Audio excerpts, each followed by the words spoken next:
बहू कहती है मैं किसी की नहीं सुनूंगी, सास कहती है मैं किसी की नहीं सुनूंगी, बेटा कहता है मैं किसी की नहीं सुनूंगा, बाप कहता है मैं किसी की नहीं सुनूंगा, पड़ोसी कहता है मैं किसी की नहीं सुनूंगा, तो सुनेगा कौन? सियोर वाला महाराज। और हमारी सहनशीलता गिरती चली गई, हमारी सहनशीलता समाप्त होती चली।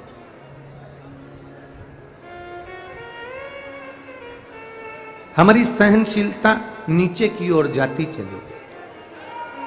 हम वैभव में तो बढ़ गए हैं, हम सत्ता में तो बढ़ गए हैं, हम धन में तो बढ़ गए हैं, पर हमारी सहनशीलता घटती चली गई। कोई ने कुछ बोला और आपको क्रोध आया, किसी ने कुछ बोला और आपको अपशब्द सुनते से ही क्रोध आ गया। ये आपकी सहनशीलता दबी है।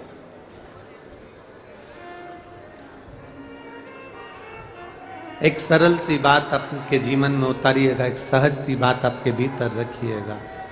महाराज, मेरा निवेदन है सभी श्रोता भाई बहनों से, ये इतने सारे जो भक्त लाखों की संख्या में आए हैं, ये कथा सुनने के लिए आए हैं। मेरा केवल थोड़ा सा निवेदन है, आप 4-5 लोग 6 लोग या तो कहीं जगह मिल जाए तो बैठ कर शांति से इतने लोगों को कथा सुनने दें जैसे जिंदगी सार्थक हो जाए। 5वें दिन की कथा है। आज मेरा बाबा क्या तुमको देकर चले जाएगा पता नहीं, उसको दिल से आप रिझा लें। 3 घंटे की कथा में आधा घंटा आशीष भैया ले लेते हैं, 2.5 घंटे की कथा हम बोल पाते हैं। अगर आप सुन लेंगे, स्वीकार कर लेंगे तो हम लुटा कर चले जाएंगे। बाद में आपकी मर्जी है, आप उसको स्वीकार करें ना करें। बस इतना निवेदन है कि हमको टाइम पास करना नहीं आता, कि हम कथा में 2-4 भजन गा दें और टाइम पास कर दें, और 2-4 भजन गाकर थोड़ी बहुत टाइम पास कर 3 घंटे पूरे कर अपने घर चले जाएं। आप लोग इतनी दूर दूर से हजारों रुपए खर्च कर आते हो, आपकी इस झोली में मेरा भोलेनाथ कुछ देकर भेज दे, बस इतनी कामना हम बाबा से करते हैं। आप जितने शांति से कथा का आनंद लेंगे उतनी जिंदगी की सार्थकता है, आप उतना अपने जीवन की एक आनंदता। हमारी सहनशीलता घट रही है, हमारी सहनशीलता समाप्त हो रही है। हमें कोई अपशब्द कह देता है, हमें कोई ताना दे देता है, हमें कोई गाली दे देता है और हम क्रोध में आ जाते हैं।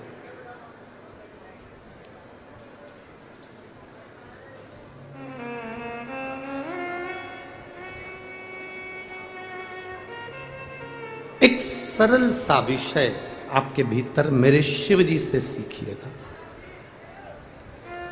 मेरे शंकर भगवान से एक सरल सा विषय आप अपने जीवन में सीखिएगा।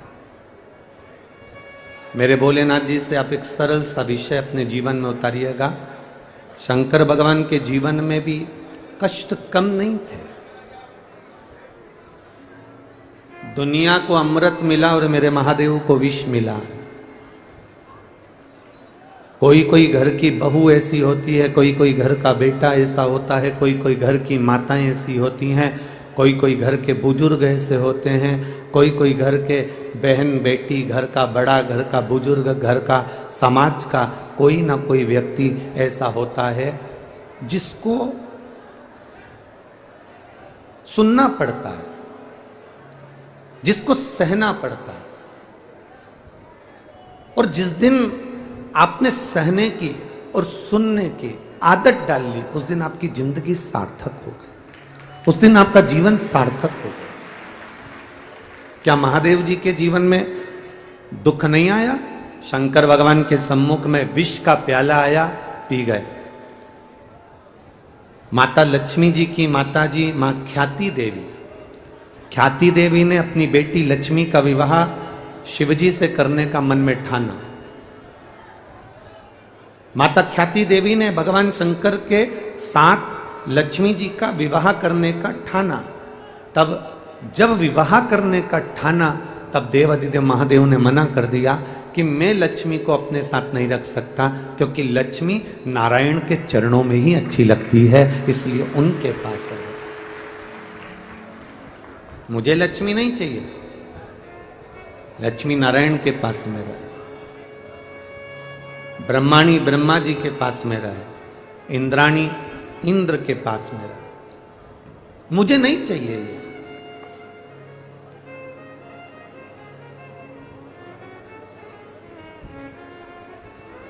विष आया, कष्ट आया, स्वयं के रिश्तेदार भी भगवान भोलेनाथ को अपशब्द कह दिए। आप में से कितने लोग होंगे जिनके ससुर आपके मुंह पर गालियां दे रहे हो, अपशब्द कह रहे हो?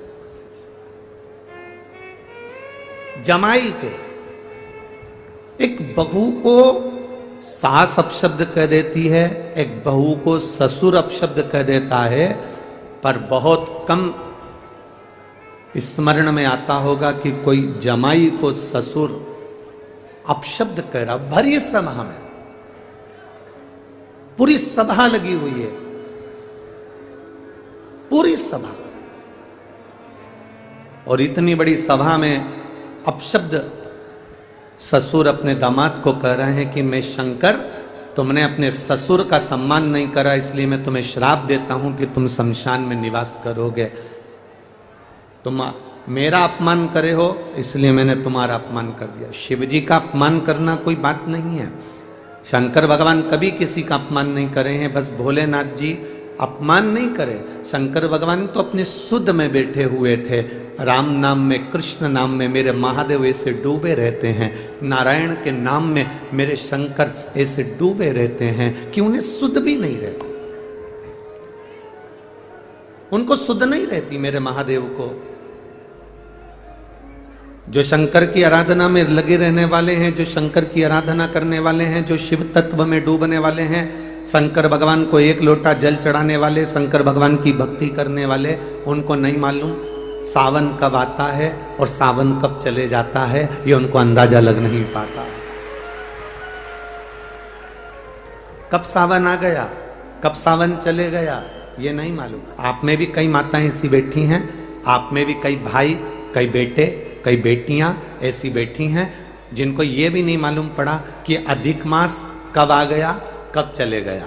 सावन के बीच में कब अधिक मास 1 महीने का पूरा निकल गया, आपको मालूम ही नहीं पड़ पाया, क्योंकि आप शंकर की भक्ति में ऐसे रमे हुए थे, शिव जी की भक्ति में ऐसे रमे हुए थे कि सावन 2 महीने का हो गया तो भी सावन कब निकल गया पता नहीं पड़ पाया, और 5-6 दिन बचे वो भी निकल जाएंगे तो मालूम नहीं पड़ पाया। आपको जो भगवान की भक्ति में रमे हैं उन्हें मालूम नहीं पड़ता कि सावन कब आया और सावन कब चले गया, अधिक मास कब आया, अधिक मास कब चले गया। ये मालूम उसको पड़ता है जो भगवान की भक्ति में नहीं रमा। दुख किसको मालूम पड़ता है, कष्ट किसको मालूम पड़ता है, जो उसको महसूस कर रहा है।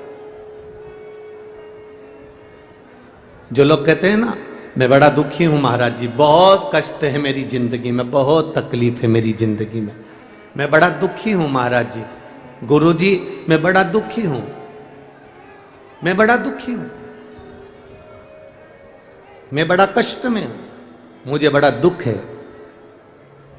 जो बार बार कहते हैं कि मेरी जिंदगी में बड़ा दुख है, मेरी जिंदगी में बड़ा कष्ट है, मेरी जिंदगी में बड़ा तकलीफ है। एक पत्र आया है, एक बहन ने लिखा है,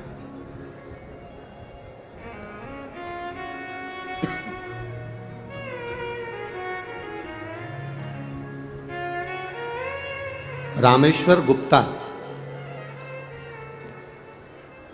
संगीता गुप्ता, कहीं बैठी हो तो हाथ हिला सकती हैं, कहीं बैठी हो तो अपना हाथ हिला सकती हैं। रामेश्वर गुप्ता दिख गई क्या? हाँ हाथ हिला तो बहन ऐसा एक बार, हाँ ठीक है दिख गए, हाथ हिला। रामेश्वर गुप्ता, संगीता गुप्ता, राजस्थान कोटा केशोरया पाटन से हम आए हैं। बाबा का हम क्या गुणगान करें गुरुजी, 16 साल तक संतान का सुख नहीं हुआ गुरुदेव, ऐसा कोई व्यक्ति नहीं था जो ताना ना दिया, अपशब्द ना कहा, आड़े तेड़े वचन ना कहे हो। बांझ जैसे संबोधन से भी हमको संबोधित कर देते थे लोग। गुरुदेव सारे डॉक्टरों को, राजस्थान के, मध्य प्रदेश के सब डॉक्टरों को दिखाया पर आराम नहीं लगा। तब बाबा की कृपा का हम क्या वर्णन करें गुरुदेव। आपकी कथा श्रवण करी और बाबा की कृपा से, बाबा की दया से आपने जो सफेद आंकड़े की जड़ का प्रयोग बताया था और पशुपति व्रत बताया था, वो हमने कथा के अंतर्गत पंडाल में बैठकर सुनकर, कथा में तो हम रोज नहीं जा पाए पर हम एक दिन की कथा में केवल आखिरी दिन गए और हमने आखिरी दिन, आप कहते हो ना बाबा से जो मांगो बाबा वो देता है गुरुदेव, हमने पंडाल में बैठकर बाबा से केवल संतान मांगी और मेरे बाबा ने 16 साल के बाद मुझे संतान दी। इसलिए मैं बाबा को यहाँ प्रणाम करने के लिए आए हैं। ये शिव तत्व औघड़ी है। बैठिए बहन, बहुत बहुत साधुवाद। हर हर ये औघड़ी है शंकर।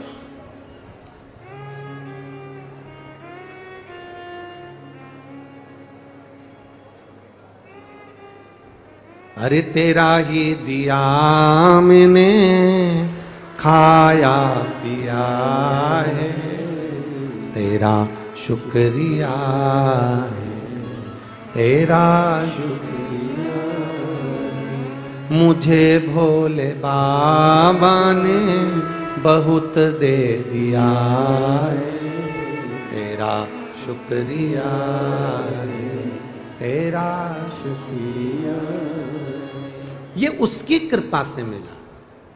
आप बैठ जरूर गए हो, आप आ गए हो शिव महापुराण की कथा में। कई लोग हमसे कहते हैं गुरुजी आप हमेशा कथा दोपहर में बाँचते हो, तो आखिरी दिन की कथा भी तुम्हें दोपहर में करना चाहिए।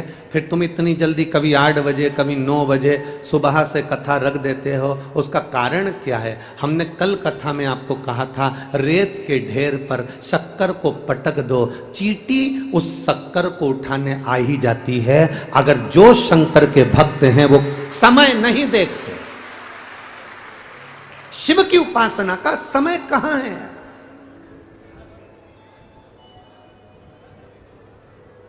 बहुत सारे मिलेंगे आपको ज्ञान देने वाले, बहुत ऊंचे ऊंचे पद पर बैठकर आपको ज्ञान देंगे वो लोग, और कहेंगे शंकर की पूजन इस टाइम करना चाहिए, शंकर की आराधना इस समय करना चाहिए, शंकर को भगवान का भजन इस समय करना चाहिए, शंकर के मंदिर इस समय जाना चाहिए, शंकर का गुणगान इस समय करना चाहिए, शंकर का भजन इस समय करना चाहिए।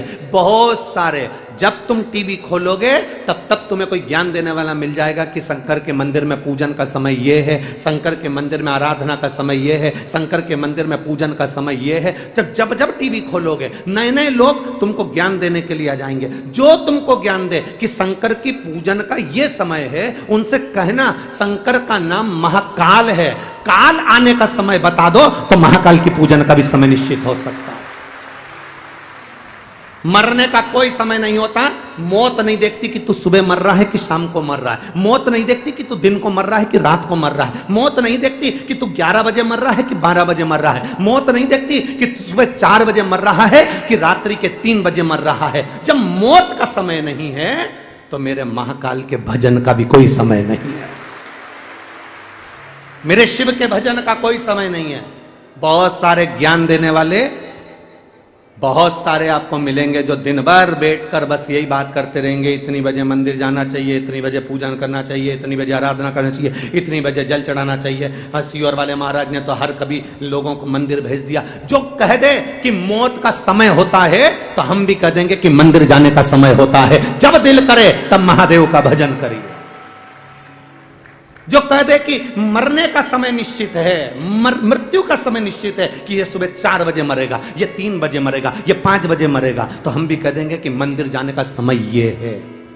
भगवान के भजन का, भगवान को पूजने का, भगवान की आराधना का, शंकर की स्तुति का और भगवान के मंत्र जाप का कोई समय नहीं होता। जब तुम्हारी मर्जी पड़े तब भजन करो। जब तुम्हारी मर्जी पड़े उस समय पर भजन करिए। द्रौपदी जिसका रजस्वला धर्म, 3 दिन के रजो धर्म में थी द्रौपदी, केवल तीसरे दिन का स्नान करा था द्रौपदी ने रजो धर्म में, और दुशासन उसके बाल पकड़कर सभा में लेकर आ गया। अगर द्रौपदी सोचती कि मैं रजो धर्म में हूं, मैं रजस्वला हूं, मैं भगवान को कैसे भजूं, मैं भगवान को कैसे पुकारूं, पर द्रौपदी रोती रोती जब अपने गुरु द्रोणाचार्य के सामने पहुंची तो गुरु जी ने कह दिया, द्रौपदी कोई तुझे नहीं बचाएगा, बचाएगा तो वो जो मैंने तुझे गुरु मंत्र दिया है, जो मैंने तुझे मंत्र प्रदान करा है, वो मंत्र भज। द्रौपदी ने मंत्र का जाप करना प्रारंभ करा, द्रौपदी ने मंत्र पुकारना प्रारंभ करा। अब भगवान कृष्ण उस मंत्र को सुनकर दौड़ आए। अगर द्रौपदी सोचती कि मैं रजस्वला धर्म से हूं, मैं भगवान का नाम नहीं ले सकती, हाँ रजस्वला धर्म में आप मंदिर मत जाओ, रजस्वला धर्म में आप अच्छी जगह पर मत जाओ, रजस्वला धर्म में आप रसोई घर में मत जाओ, रजस्वला धर्म में आप भगवान की चौखट पर कहीं पूजन आराधना हो रही है वहां मत जाओ, रजस्वला धर्म में श्रेष्ठ जगह पर मत जाओ। पर रजस्वला धर्म में भी अगर आप हैं तो भगवान को पुकारने में देरी नहीं कर सकते, भज सकते हो भगवान को, स्मरण कर सकते हो भगवान का, नाम जाप जप सकते हो भगवान का। मृत्यु का समय नहीं है, मौत का कोई समय नहीं, तो फिर हम कैसे कह दें, हम कैसे कह दें कि मंदिर जाने का समय यह है, भगवान का भजन सुबेरे 5 बजे करना, भगवान का भजन सुबेरे 4 बजे करना, भगवान का भजन दोपहर में 3 बजे करना, भगवान का भजन रात को। स्वयं रामकृष्ण परमहंस जी से स्वामी विवेकानंद जी ने पूछा, रामकृष्ण परमहंस जी से पूछा, गुरु जी भगवान का भजन, भगवान का नाम कब लेना चाहिए? स्वामी विवेकानंद जी रामकृष्ण परमहंस जी से पूछ रहे हैं। रामकृष्ण परमहंस जी से पूछा, भगवान का नाम कब लेना चाहिए, भगवान का भजन कब करना चाहिए? रामकृष्ण परमहंस जी ने कहा, मरने के 1 मिनट पहले। स्वामी विवेकानंद जी मुस्कुराकर बोले, आप कहते हो कि भगवान का नाम, भगवान का भजन मरने के 1 मिनट पहले करना चाहिए, अपने को कैसे मालूम पड़ेगा कि अपन कब मरेंगे, तो उसके 1 मिनट पहले भजन करना है? तो रामकृष्ण परमहंस जी ने कहा, जब तुम्हें यह नहीं मालूम कि मरोगे कब, तो हर मिनट में भगवान का भजन करो, कब प्राण आखिरी हो जाए, कब श्वास आखिरी हो जाए। इसलिए प्रत्येक क्षण क्षण में, प्रत्येक पल पल अपने स्थान पर बैठकर बाबा से विनय करें, भाव के साथ, आनंद के साथ। मेरे देव अधिदेव महादेव से दिल से, आज कथा का विराम दिवस है, आप जितना दिल से बाबा से प्रार्थना कर सकते हो उतने दिल से करिएगा, भाव के साथ, आनंद के साथ। जितने कार्यकर्ता खड़े हैं उनसे भी कहेंगे, जहां जगह मिल जाए वहां बैठकर बोलो, कार्य बाद में कर लेना, ये मौका बार बार नहीं आएगा बाबा से विनय करने का, बोलने का। अपने स्थान पर बैठकर बाबा से हृदय से, भाव के साथ, दिल से करें। श्री शिवाय नमस्तु, श्री शिवाय नमस्तु, श्री शिवाय नमस्तु, श्री शिवाय नमस्तु, श्री शिवाय नमस्तु। भोला सब दुख काटो मारा, ओ भोला सब दुख काटो मारा। शिव शंकर जपो तेरी माला, भोले बाबा जपो तेरी माला, भोला सब दुख काटो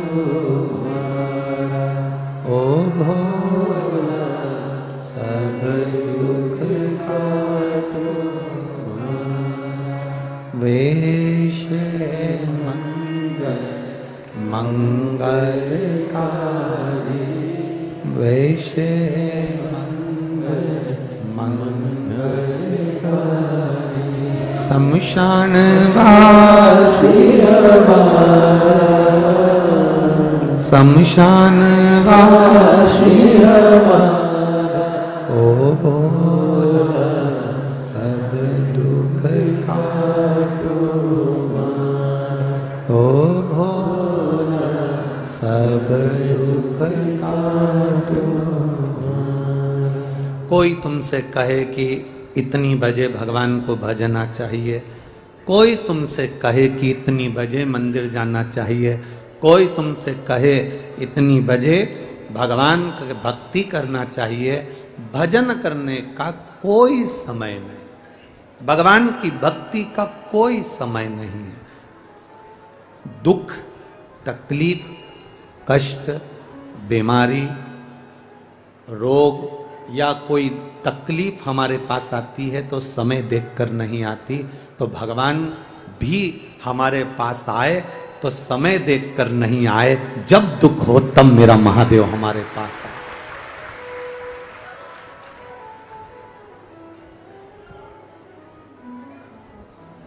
अच्छा चलो एक प्रैक्टिकल करके देखना, तुम्हारे दरवाजे पर शाम को 4 बजे गाय को रोटी देकर देखना।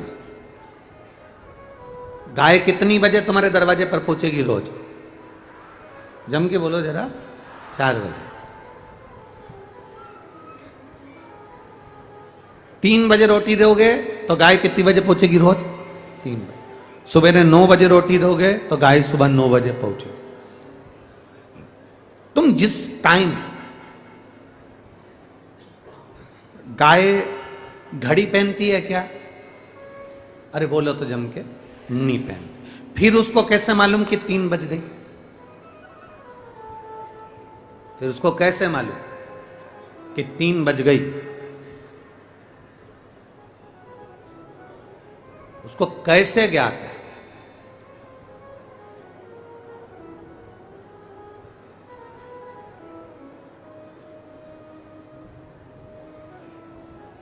शिव महापुराण की कथा कहती है 33 कोटि देवी देवता गौ माता के शरीर में निवास करते हैं और वो प्रेरणा देते हैं।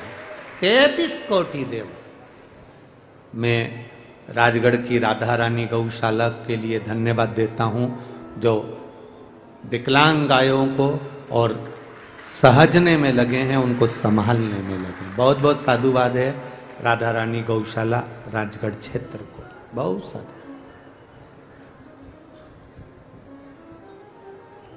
अब तुमने 3 बजे गाय को रोटी दी तो रोज 3 बजे गाय तुम्हारे यहां आएगी। तुमने 4 बजे रोटी दी तो गाय रोज 4 बजे आएगी। 5 बजे रोटी दी तो 5 बजे आएगी। अब तुम अंदाजा लगा कर बैठना, तुम सवेरे केवल एक बार सवेरे 9 बजे भगवान का भजन करते हो तो भोलेनाथ भी कह देगा जब ठीक 9 बजे तेरे को तकलीफ आएगी तब मैं भी आऊंगा, 9 बजे ही आऊंगा।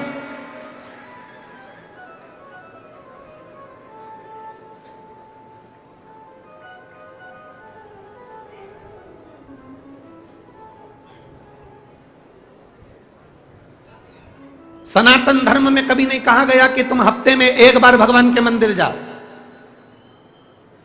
सनातन धर्म में कभी नहीं कहा गया कि तुम हफ्ते में एक बार भगवान के पास पहुंचो।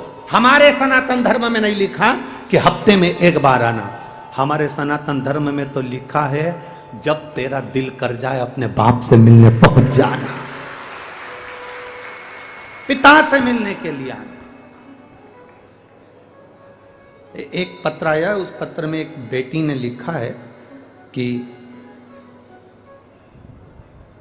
मैं पूजा पारेता, पति श्री शिवराज पारेता, निवासी रंगबाड़ी, वार्ड क्रमांक 8, कोटा राजस्थान की निवासी हूं। कहीं बैठी हो तो हाथ हिला सकती है। अगर कहीं बैठी हो दिख कहीं क्या? हाँ हाथ हिला दो बहन, ठीक है, दोनों हाथ हिला दीजिए। वार्ड क्रमांक 8 कोटा राजस्थान के निवासी हूं। मैं शिव महिमा का क्या वर्णन करूं गुरुदेव। मेरे गर्भ से 2 बेटियों ने जन्म लिया था। गर्भ में बच्चों को पीलिया होने के कारण बस गर्भ के अंदर ही दोनों बेटियों की तकलीफ हुई, जन्म हुआ। एक बेटी स्वस्थ हुई और एक बेटी जो जुड़वा बच्चे थे उसमें एक बेटी स्वस्थ हुई, एक बेटी उसमें शरीर से विकलांग हुई, पांव से चल नहीं सकती थी, माइंड खराब था, मुंह से बोल नहीं सकती थी। ये बात है गुरुजी 2016 की। समय आया 2019 में मेरी जो स्वस्थ बेटी थी, जो चलती थी, फिरती थी, बात करती थी, अच्छी रहती थी, सब काम कर लेती थी, वो बेटी अचानक उसको तकलीफ हुई और मेरी वो स्वस्थ बेटी मर गई।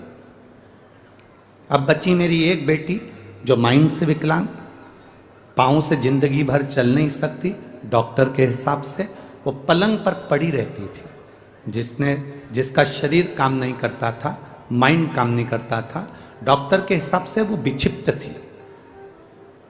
डॉक्टर को दिखाया तो उन्होंने कहा इसका कितना भी इलाज करा लो ये चल नहीं पाएगी और ना कभी बैठ पाएगी और ना कभी माइंड से कोई काम कर पाएगी, ना कभी बोल पाएगी। मैं बाबा का क्या गुणगान करूं गुरुदेव। 2021 से आपकी कथा सुन रही हूं। मन करा कि भगवान ने एक बेटी छीन ली और एक दी है, तो क्यों ना इतने पत्र महाराज पढ़ते हैं तो बाबा से एक बार मैं भी प्रार्थना करूं।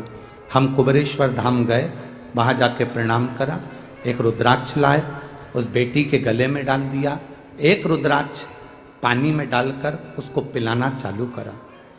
मैं कुबेर भंडारी का वर्णन क्या करूं गुरुदेव। बाबा की ऐसी कृपा हो गई, आज मेरी बेटी अपने पांव से चलने लगी और उसका माइंड काम करने लगा। हम उस बेटी को भी साथ में लेकर आए। आइए बेटी साथ में, बाबू आइए, तो खड़ा कर दीजिए उसको थोड़ा सा। हाँ ठीक है, हाथ हिला दो एक बार। हर हर महादेव। बाबा की कृपा का हम क्या गुणगान कर। बैठिए बाबू बैठिए। श्री शिवाय नमस्तुभ्यं। शिव तत्व इसी को कहते हैं। जहां सारे डॉक्टर फेल हो जाते हैं तब एक डॉक्टर ऊपर भी बैठा है। एक बैठा है ऑपरेशन करते समय, अंतिम श्वास के समय पर अच्छे से अच्छे हॉस्पिटल के डॉक्टर भी कह देते हैं हमने अपना काम पूरा कर दिया, अब उसके हाथ में है। मतलब डॉक्टर को भी मालूम है कि एक डॉक्टर और है जो कर सकता है।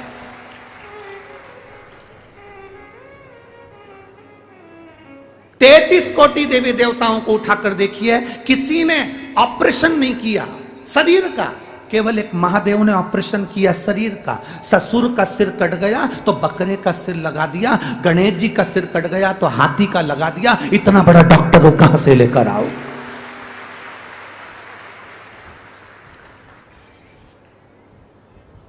हमारे यहां हड्डी जोड़ देते हैं, हमारे यहां प्लास्टिक के उसमें लोहे की राड डाल देते हैं, पर जरा विचार करो वो डॉक्टर कितना प्रबल होगा जिसको महामृत्युंजय कहते हैं, जो धड़ पर हाथी का मुख रख सकता है, जो धड़ पर बकरे का मुख रख सकता है, वो डॉक्टर कितना प्रबल होगा।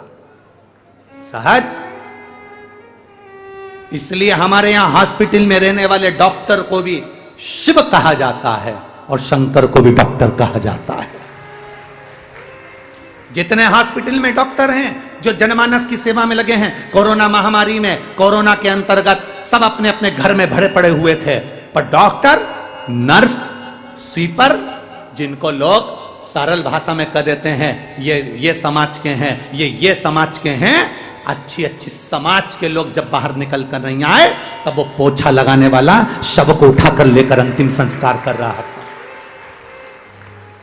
वो पोछा लगाने वाला अंतिम संस्कार कर रहा था।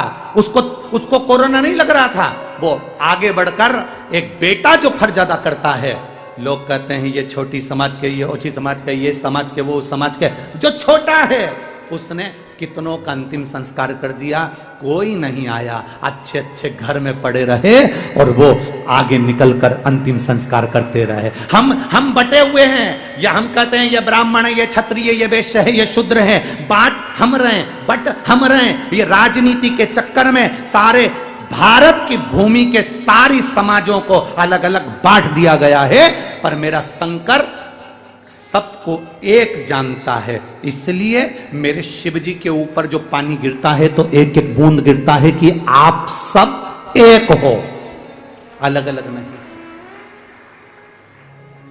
दुख आया, कोई नहीं आया, तब वो झाड़ू लगाने वाला, पोछा लगाने वाला, वो कंपाउंडर वो लगा रहा, पोछा वाला, झाड़ू वाला वो गोली दवाई देता रहा, और परिवार वाले केवल फोन पे सूचना लेते रहे, पिताजी की तबीयत कैसी है, माताजी की तबीयत कैसी है। सब घर में पट्टा बांध बांध के पड़े रहे, और वो आगे रहकर तुम्हारे घर के लोगों को दवाई दे रहे थे। उनका एहसान कभी जिंदगी में नहीं भूल पाओगे तुम, कभी जिंदगी में नहीं भूल पाओगे तुम।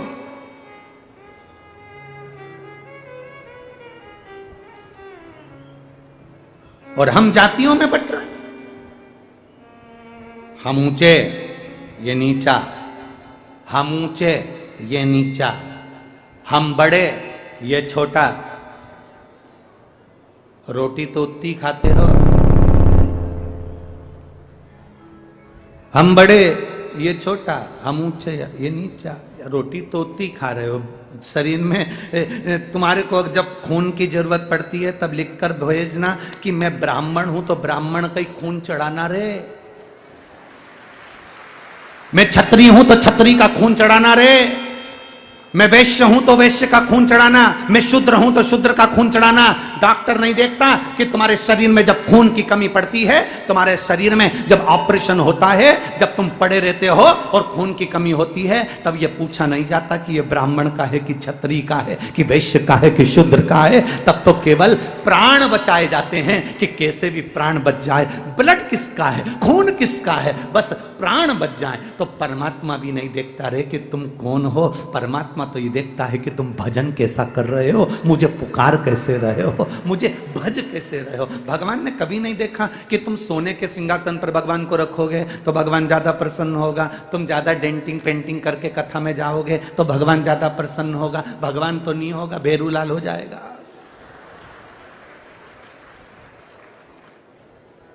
भगवान ना देखे, सोने के सिंहासन पर भगवान को रखो, भगवान प्रसन्न होगा।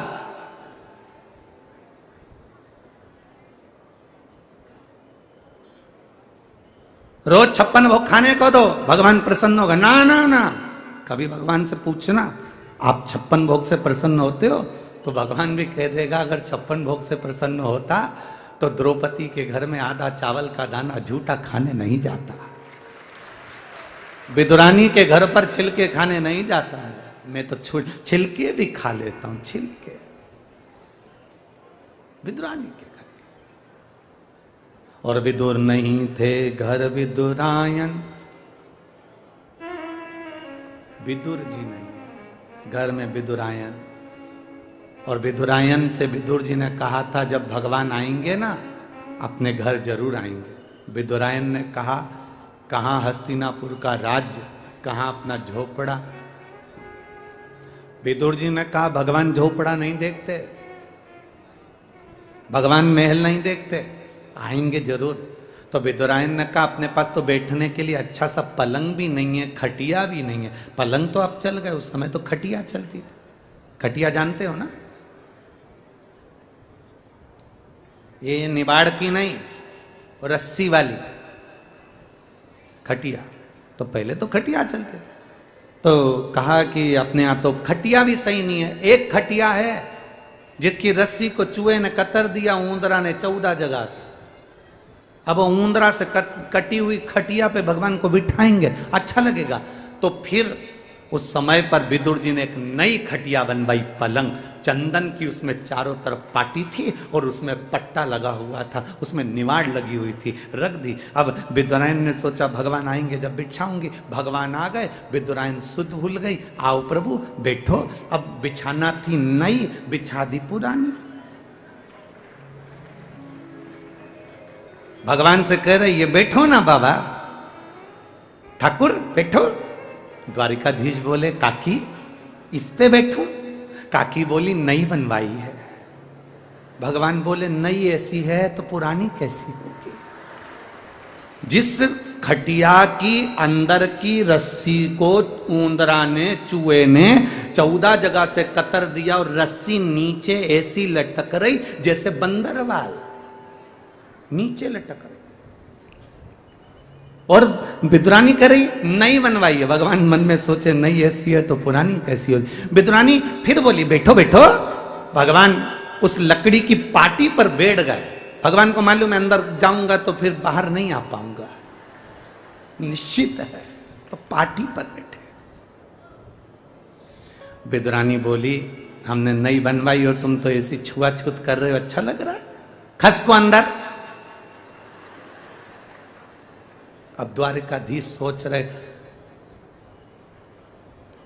तू तो खुद खसकी हुई है और मुझे खसका रही है। अब भगवान सोचे कि मैं बोलूं तो बोलूं। इतने में विदुरानी बोली अभी रुको, मैं तुम्हारे लिए खाने का सामान लाती हूँ। भगवान बोले रहने दे, मेरा तो पेट भर रहा है। बिठाए ऐसी रही है तो खिलाएगी क्या?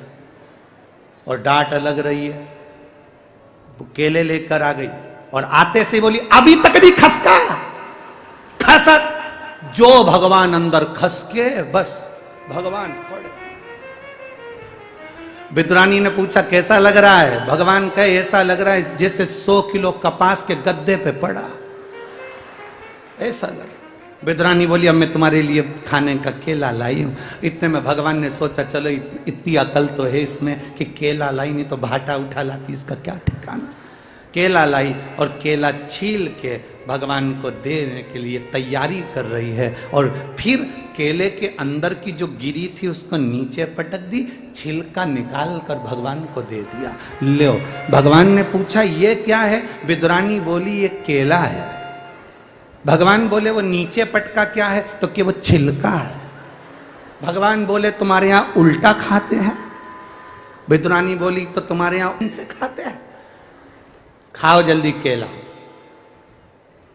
पटकती जाए, छिलका छिलका भगवान को देती जाए। भगवान ने विदुरानी से पूछा सारा केला हमको खिला दोगी तो फिर तुम क्या खाओगी?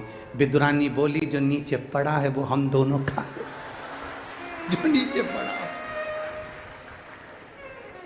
अरे भगवान कृपा। दुर्योधन के मेवा त्यागे और साग भी दूर घर खाई, सबसे ऊंची प्रेम सगा। ये प्रेम है हमारा। भगवान नहीं देखता कि तुम्हारा झोपड़ा है, घर है, तुम ब्राह्मण हो, क्षत्रिय हो, वैश्य हो, शूद्र हो। भगवान नहीं देखता। भगवान ये देखता है कि तेरे मुख से भजन कितना हुआ, राम नाम, कृष्ण नाम, शिव नाम तूने जपा कितना है। और जात न पूछिए साधु की, पूछ लीजिए ज्ञान। मूल करो तलवार का, पड़ी रहन दो। भगवान नहीं देखा कि तुम कितनी गाड़ी के मालिक हो। भगवान नहीं देखा कि तुम कितनी प्रॉपर्टी के मालिक हो। भगवान नहीं देखा कि तुम्हारे पास जमीन जायदाद कितनी है। भगवान तो ये देखता है कि तेरे पास भजन कितना है और तेरा भजन में बल कितना है, तेरी भक्ति कितनी है, तेरी श्रद्धा कितनी है, तेरा विश्वास कितना है। अगर विश्वास नहीं होता तो जिस डॉक्टर को कह दिया गया था, जिस डॉक्टरों ने कह दिया था कि ये लड़की नहीं उठ सकती, ये माइंड से विक्षिप्त रहेगी, बोल नहीं सकती, चल नहीं सकती, खड़ी नहीं हो सकती, वो बेटी भी अगर विश्वास पक्का है तो डॉक्टर भी मना कर दिया, वो बेटी भी उठकर खड़ी हो गई 2021 से। ये शिव तत्व है, ये औघड़ी का तत्व है। दुनिया के लोग भले कहें कुबेरेश्वर धाम में क्या है, हम कहते हैं कुछ नहीं, वहां तो कंकर और शंकर है। बस दिल से जाकर झोली पसार कर उससे निवेदन कर आओगे, वो देकर ही भेजता है। सहज नहीं शिव, सरलता नहीं।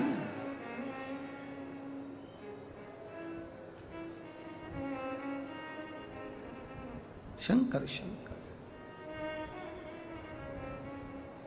एक प्राप्ति का केंद्र बिंदु बनाए। भजन में इतने खो जाओ, शुद्ध ना रहे, शुद्धता चली जाए। अरे खानो नहीं भावे मरने, पीनो नहीं भावे रे, दौड़ दौड़ मन सत्संग जावे रे। ये चित्त दौड़ कर भगवान की मंदिर तक, जिस दिन तुम मंदिर ना जाओ उस दिन तुम्हारे मन को लगना चाहिए आज मेरा कोई काम रह गया। ऐसा लग रहा है आज मैं मंदिर नहीं गई ना तो खाली खाली दिख रहा, मंदिर नहीं गई ना तो अच्छा नहीं लग रहा। जो जिसको ऐसा लगता है कि मंदिर नहीं गई जल चढ़ाने तो मेरे को ऐसा लग रहा है मैं खाली हूं, मंदिर नहीं गई ना पानी चढ़ाने भगवान शिव जी को जल चढ़ाने के लिए तो खाली लग रहा है, मैं मंदिर नहीं गई ना अच्छा नहीं लग रहा। जिसको ऐसा महसूस होता है कि मंदिर नहीं गई तो अच्छा नहीं लग रहा, उसी तरह भगवान को भी लगता है कि तेरे ऊपर दुख आया तो मुझे अच्छा नहीं लगेगा, मैं आकर स्वयं खड़ा हूं, मैं स्वयं आऊंगा।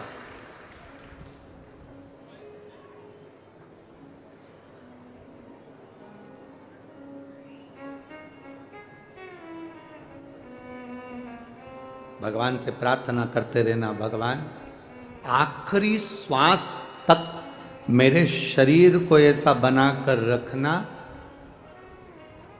कि मैं अपने कपड़े की बटन खुद लगा लूं, अपने वस्त्र स्वयं पहन लूं, अपना भोजन स्वयं कर लूं और तेरे दरवाजे पर चलकर मैं अपने पांव से आती रहूं मरते दम तक। ऐसा आखिरी श्वास तक, अंतिम श्वास तक तो मुझे ऐसा बनाकर रख।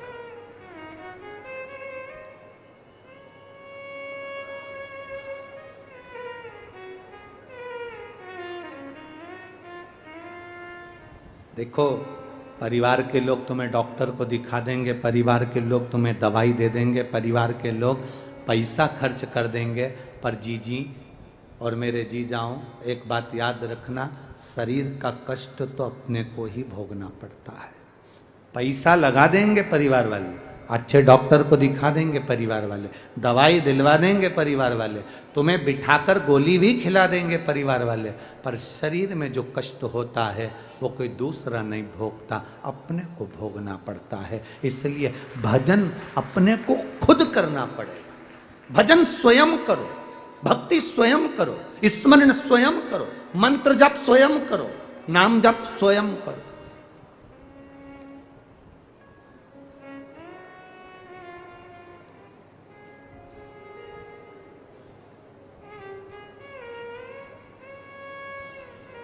जिसका चित्त भगवान की अविरल भक्ति में लग जाता है, जरूरी नहीं होता कि वो सुबह हो, दोपहर हो, शाम हो तभी भगवान को याद करेगा।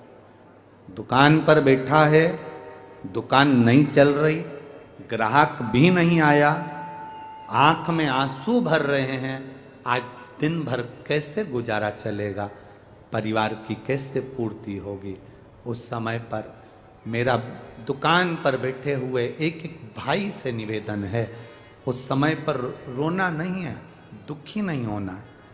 उस समय पर गादी पर बैठकर श्री शिवाय नमस्तुभ्यम। हम तो आप लोगों से कहते रहे हैं और आज फिर कह रहे हैं, मेरा जिन जिन के व्यापार चलते हैं, जिन जिन की दुकान चलती है, उन माताओं के निवेदन है कि आप अपने शंकर भगवान के मंदिर में जब जल चढ़ाने जाओ, थोड़ा सा जल कटोरी में या उस लोटे में लेकर आया करो। वो जल एक छोटी सी डब्बी रख लो, एक डब्बी पति के हाथ में जल भरकर दे दिया करो। दुकान पर जब प्रवेश करो ना तो थोड़ा सा जल छीट देना, मेरा बाबा स्वयं आएगा कार्य कर। वो डब्बी अगर पति लाने में भूल गया तो 2-3 डब्बी रख लो, इतनी इतनी सी।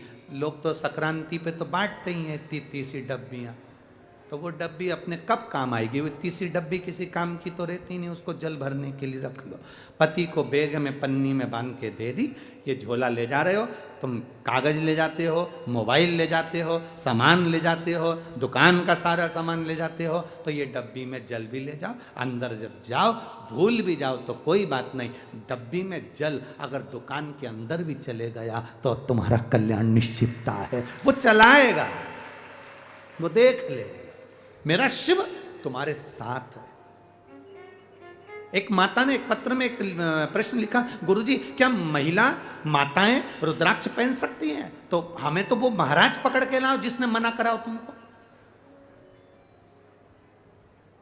जो तुमको मना कर रहा है कि रुद्राक्ष मत पहनो, बच्चे बूढ़े जवान नारी पुरुष सब भगवान शंकर का रुद्राक्ष अगर आपके पास में है, कुबेरेश्वर धाम का रुद्राक्ष है आपके पास में, रुद्राक्ष है, उसको लाल धागे में अपने गले में धारण करो।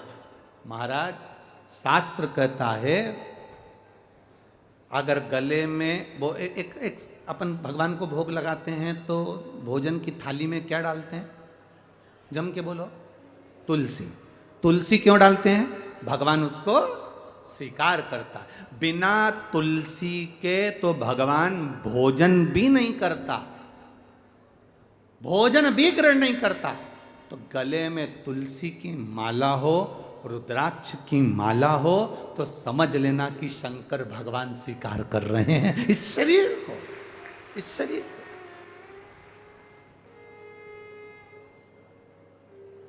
क्या मिलेगा रुद्राक्ष पहनने से? क्या प्राप्त होगा रुद्राक्ष पहनने से? जो पहनते हैं उनको मालूम होगा क्या मिलेगा। मिलने की तो जाने दो। अंत समय प्रभु वचन दिया,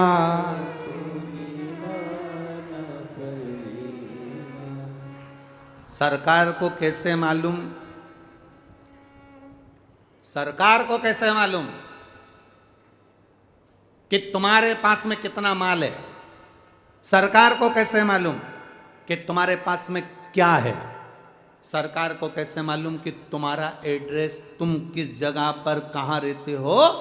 जरा सी देर में सर्च करा और निकल गया कि ये लीलाबाई इस जगह पे रहती है, कमलेश इस जगह पे रहता है, और सरकार वहां पहुंच जाती है। उसी तरह हमारे गले में रुद्राक्ष और तुलसी की माला होती है तो परमात्मा भी उस जगह पर पहुंच जाता है जहां तुम होते हो। उसको मालूम है कि तुम कहां हो।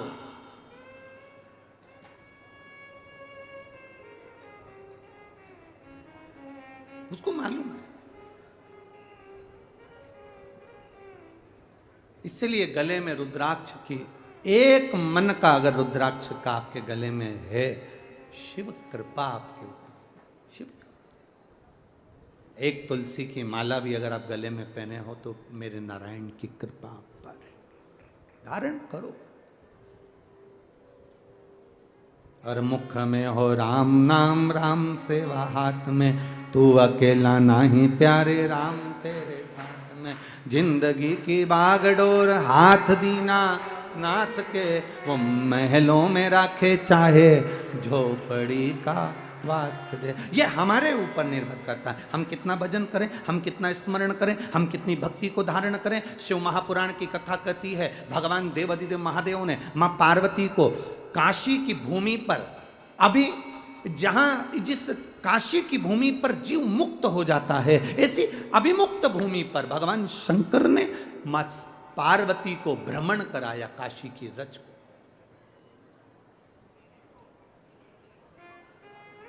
काशी की रज को भ्रमण करा रहे हैं महादेव।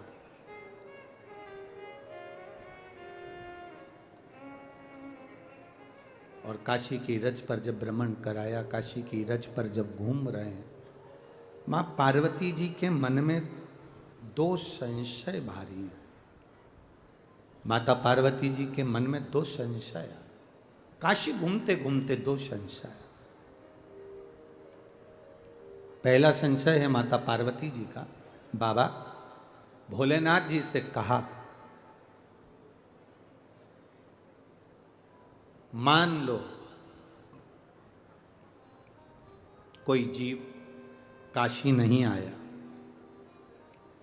मान लो कोई जीव ने शंकर भगवान का भजन, राम का भजन, भगवान कृष्ण का भजन नहीं करा।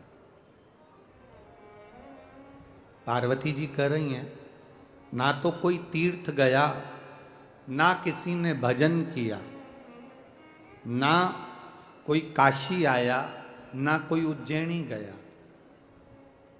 उसके बाद भी संसार में रहने वाला जीव अगर कैलाश धाम उसके मरने के बाद आपके चरणों में अगर आना चाहता है, तो वो ना काशी गया, ना तीर्थ गया, ना कभी उसने भजन किया, ना कभी कीर्तन किया, और वो जीव मरने के बाद आपके चरणों में अगर आना चाहता हो तो उसको क्या करना चाहिए?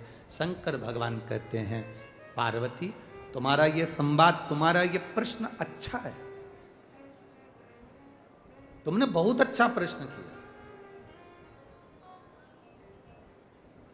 अगर कोई तीर्थ ना गया हो, अगर कोई भजन भी ना किया हो, अगर कोई भूलवश काशी भी ना गया हो, शिव महापुराण की कथा कहती है, सुनो पार्वती,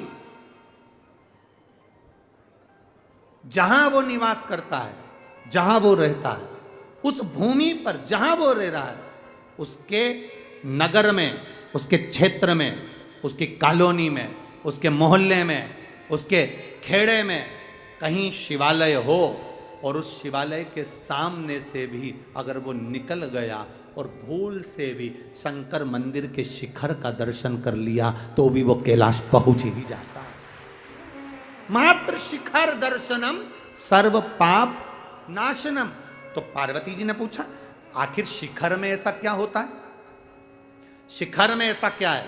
आप तो मंदिर के अंदर हो, शिखर में ऐसा क्या है कि शंकर भगवान शिखर के दर्शन से भी कैलाश का वास दे देते हैं?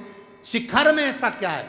तो भगवान शंकर ने कहा, पार्वती दुनिया के लोग नहीं जान सकते, ये संपूर्ण ब्रह्मांड जब जल में डूब जाता है, सारा संसार जब समाप्त हो जाता है, केवल एक पानी का बुलबुला और उस बुलबुले पर केवल एक बिंदु रह जाता है, वो बिंदु ही शिव कहलाता है, और उस बिंदु से ही फिर वापिस सृष्टि का निराकरण होता है। ये ब्रह्म कुमारी आश्रम के अंतर्गत आप कभी जाएं तो वो दीदियां आपको बताएंगी, ब्रह्म कुमारी आश्रम के अंतर्गत वो बहनें बताएंगी कि एक बिंदु से सारा संसार है। वो बिंदु कौन? वो बिंदु है मेरा देव अधिदेव महादेव, वो बिंदु है मेरा शिव, उससे सारा संसार फैला हुआ है, सारा संसार।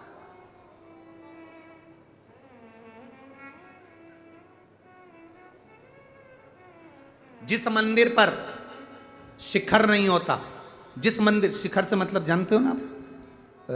बोलो बोलो जम के। शिखर का मतलब होता है वो एक पीतल का, तांबे का एक ऊपर कलश चढ़ा होता है, देखा है आप लोगों ने? बोलो जम के बोलो। दुनिया के लोग भले कुछ भी कह दें कि हम सनातन धर्म को नहीं मानते, दुनिया के लोग भले कुछ भी कहते हैं कि हम हिंदू धर्म को नहीं मानते, सनातन धर्म को नहीं मानते, पर ऐसा कोई धर्म नहीं जिस धर्म में उनके शिखर पर भी वो तांबे का और पीतल का कलश ना हो। वो मेरे शिव की निशानी है, वो मेरे शंकर की निशानी है। प्रत्येक धर्म में, किसी भी धर्म में चले जाओ, हर धर्म के अंतर्गत उनके शिखर पर एक तांबे का कलश, पीतल का कलश होगा। शिव महापुराण में शंकर भगवान माता पार्वती को उस काशी की पावन धरा पर वर्णन करते हुए कह रहे हैं, पार्वती दुनिया के लोग मुझे मंदिर के अंदर चाहते हैं कि मैं मंदिर के अंदर हूं, ऊपर जो तांबे का शिवलिंग की आकृति का जो छोटा सा शिखर मंदिर के ऊपर शिखर पर चढ़ा होता है, पार्वती वो मेरा प्रतिबिंब, मेरा स्वरूप होता है, चाहे वो कोई भी धर्म हो, कोई धर्म हो, किसी भी धर्म में चले जाओ, हर धर्म के अंतर्गत उनके ऊपर पीतल का, तांबे का कलश मिलेगा, वो कलश मेरा शिव है। अब तुम दुनिया का अस्तित्व मिटा दो, कलश को कैसे मिटाओगे? हम नहीं मानते सनातन धर्म को, हम नहीं मानते हिंदू धर्म को, हम नहीं मानते इसको, मत मानो। काका जी तो ऊपर चढ़े हैं, तुम्हारे मानने और ना मानने से क्या बैठा वजूद है, वो विराजमान है, वो है, तो ही तो हम आनंद कर रहे हैं।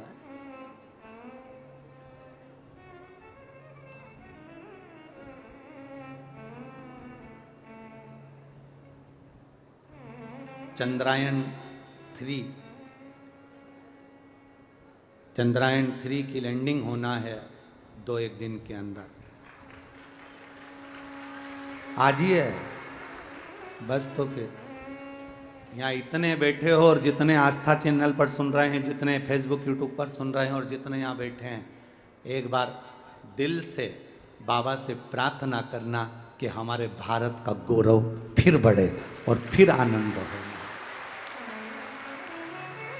सारे वैज्ञानिकों को, सारे रिसर्चों को और इस भारत के एक एक वैज्ञानिक गौरवों को मेरी ओर से बहुत बहुत बधाई, अग्रिम बधाई। बाबा कृपा करे, शिव कृपा हो और मेरे भारत का ये ध्वजा, मेरे भारत की ये पताका फिर पूरे चारों तरफ विश्व गुरु के रूप में फेमस प्रसिद्ध हो। यही आनंद। बोल भारत माता की। फिर वो एक ध्वजा चमके पूरे विश्व में।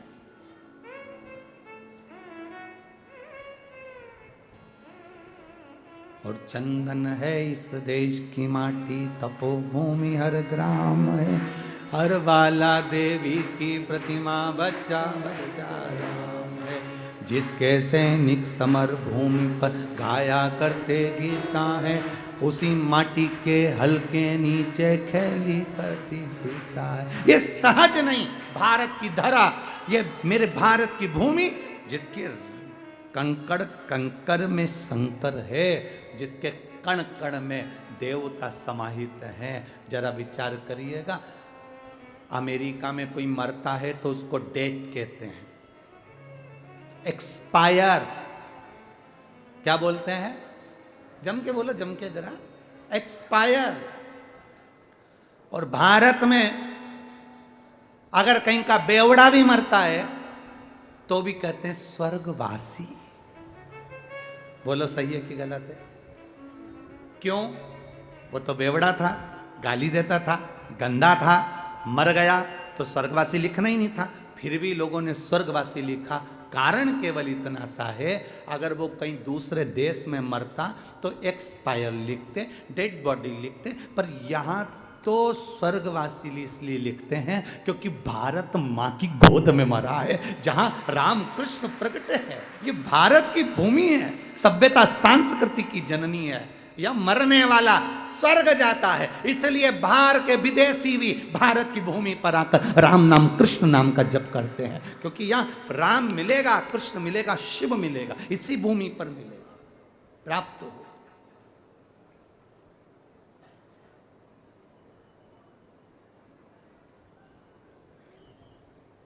मिलेगा, आप ढूंढो उसको।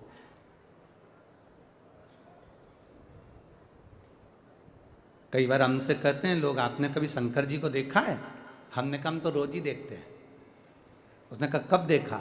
हमने कहा ये इतने आते हैं ना, इनके दिल में वही तो बैठा है, इनके हृदय में वही तो बैठा है। कौन आता?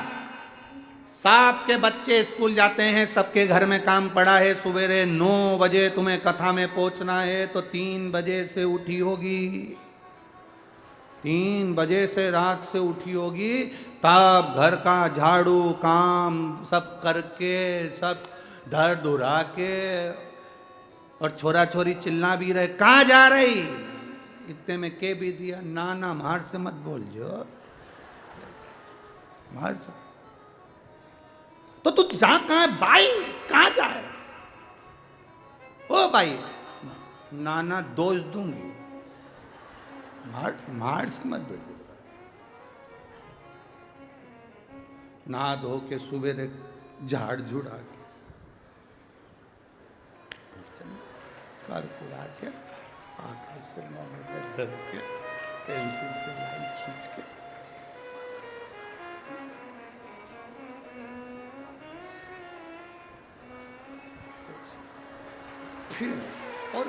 फिर आई वो कथा में, और कथा में आते से ही पहले तो देखा, तो इतने में किसी ने पूछा किसको देख रही, बिमला की बाई नहीं दिखी। उसे देख के फिर बिमला की बाई ने इशारा और फिर ओके पास में बैठी और बिमला की बाई ने पूछा कहीं लाई क्या। अब आती आती होटल पे से पोया समोसा ले आई। बिमला की बाई और अपनी बाई दोनों मिलके खूब खाई खूब। और कथा सुन के जाती जाती कह गई आशीष तिवारी भला हो रे तेरा, गजब कथा कराई तेने, गजब धन्य धन्य धन्य, ये कृपा नहीं तो और क्या है, धन्य था।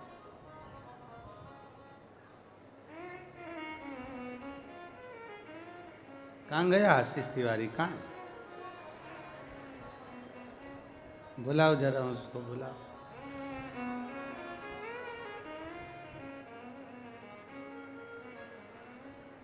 धन्यता है।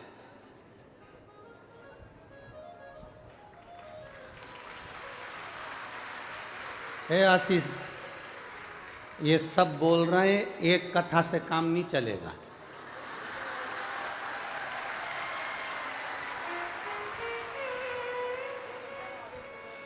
तो आशीष बोल रहा है कि बाबा कृपा करेगा और राजगढ़ वाले तैयार होंगे तो फिर आ जाएंगे। ये तो शिव भक्ति है, शंकर की उदारता। हरा बोल बम का नारा है। बहुत बहुत साधुवाद।